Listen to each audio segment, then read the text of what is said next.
highlighting. I-add natin dito yung highlighting. H highlight.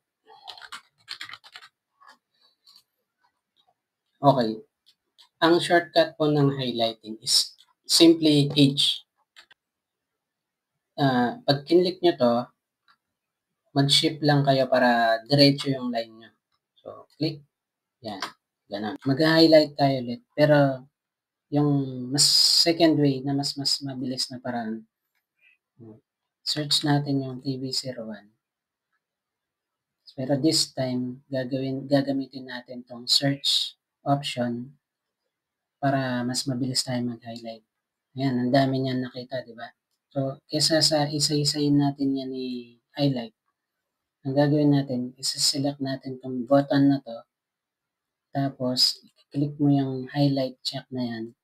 Automatic, naka-highlight na lahat yung mga ng kulay yellow, yung mga hinanap mo na code. Ngayon, mag-highlight tayo ulit ng ibang code naman, pero gagamitin natin ibang kulay. Ang gagawin natin, mag-type ka ng H tapos mag-highlight ka dito. Gawin mo gamitin mo yung kulay green, tapos i-set as default mo siya. Ngayon, delete na natin yan. Tapos, lahat itong na-select na to, diba? Naghanap siya kanina eh. I-check natin yan.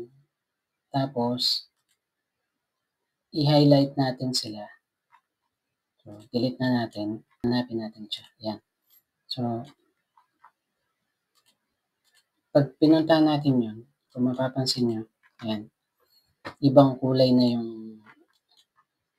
na-differentiate nyo yung kulay ng yellow at saka yung para dito sa as in boy na code, di ba?